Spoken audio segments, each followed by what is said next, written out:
আসসালামু আলাইকুম ফ্রেন্ডস, সবাই কেমন আছো? আশা করি আল্লাহর রহমতে সবাই ভালো আছো। আমি তোমাদের বন্ধু ফারজানা ফেরোজ কুমিল্লা থেকে বলছি। তো আজকে একটা গল্প তোমাদের সাথে শেয়ার করব ঘটে যাওয়া জীবনে।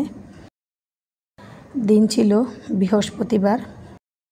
তোমার হঠাৎই ফোন আসলো 2 অক্টোবর বিকাল 3টার সময় ফোন আসছে চট্টগ্রাম থেকে। আমার বড় ননাসের হাজব্যান্ড মানে দুলাভাই ভীষণ অসুস্থ, উনি চট্টগ্রাম মেডিকেলে ভর্তি। বুধবারে রাত নাকি সারা রাত তিনি রক্তবমি করেছিলেন। তো পরদিন সকালবেলা তোমার মেডিকেলে নেওয়া হয়। নেওয়ার পরে তারা পরীক্ষা নিরীক্ষা করে ভর্তি নেয়। রিপোর্ট সবগুলো তোমার ভালো আসছে, কিন্তু এমনিতে ডাক্তার বলছে এমন অবস্থার রোগী অনেক দিন পর্যন্ত বাঁচে না, জানি না হায়াত কতটুকু। এখন ফোন করে আমার ভাগিনা সে বলছে, তো ওকে আমি ফোন দিলাম, কী অবস্থা তোমার আব্বুর এখন? সে বলছে মামানি আব্বুর অবস্থা ভীষণ খারাপ, রিপোর্টে সব কিছু নর্মাল, কিন্তু ডাক্তার বলছে বাবা নাকি বেশি দিন বাঁচবে না। তো উনি শুধু চিল্লাচ্ছে আমাকে তোমরা ঘুম পাড়াও। ডাক্তারকেও বলতেছে আপনারা আমাকে ঘুমের ইঞ্জেকশন দেন, না হয় ঘুমের ওষুধ দেন, আমি ঘুমাতে চাই। তখন আমি আমার বড় ননাসের সাথে কথা বললাম, ওনাকে সালাম দিয়ে বললাম আপু ভাইয়ার কী অবস্থা এখন? উনি বলছে বোন রে দোয়া করিস, দোয়ার উপরে কোনো কিছু নাই, তোর ভাইয়া নিঃশ্বাস নিতে পারছে না। ওনারা ভাবছিল শ্বাসকষ্ট বেড়ে গেছে, ওনার আগে থেকে এই সমস্যা ছিল। তো আমি বললাম ডাক্তারকে বলেন অক্সিজেন দেওয়ার জন্য। উনি বলল বোন রে অক্সিজেন দেওয়া হয়েছে, অক্সিজেন দিলে তোর দুলাভাই আরও চিল্লাপাল্লা করে বেশি, অক্সিজেন মাস্ক বারবার খুলে ফেলে, অক্সিজেন মাস্ক দিলে নাকি ওর জ্বালাফোড়া বেড়ে যায়, নিঃশ্বাস আরও আটকে আসে। তখনই আমি বুঝতে পারলাম ওনার হয়তো আয়ু বেশিক্ষণ নাই। তো আমি আমার হাজব্যান্ডকে বললাম আজকের রাতটা চলে যাক, কালকে সকালবেলা মানে শুক্রবার সকালবেলায় আমরা চলে যাব চট্টগ্রামের উদ্দেশ্যে ওনাকে দেখার জন্য। তো সেই সৌভাগ্য আর হলো না। রাত 8:30টার সময় খবর আসছে দুলাভাই নাকি মারা গেছে। তখন দু চোখের পানি আমি আর আমার হাজব্যান্ড কিছুতেই ধরে রাখতে পারলাম না।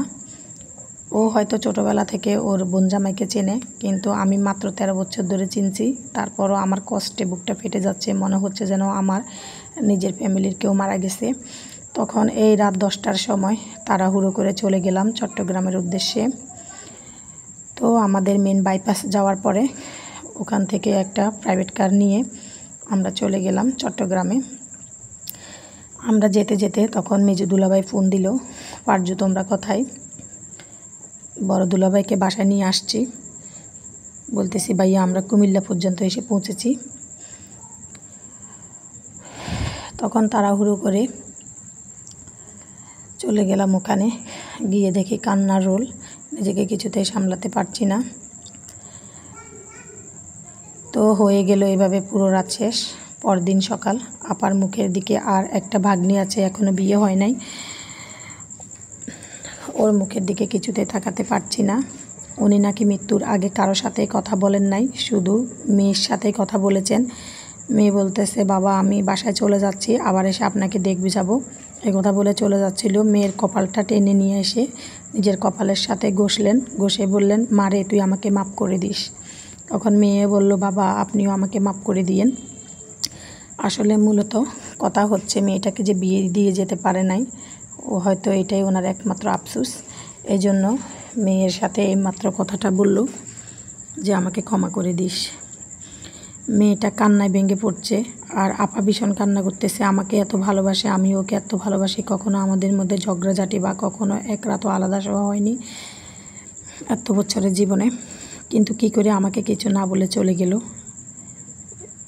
তখন তাদেরকে কী সামলাবো, নিজেই ভেঙে পড়ছি।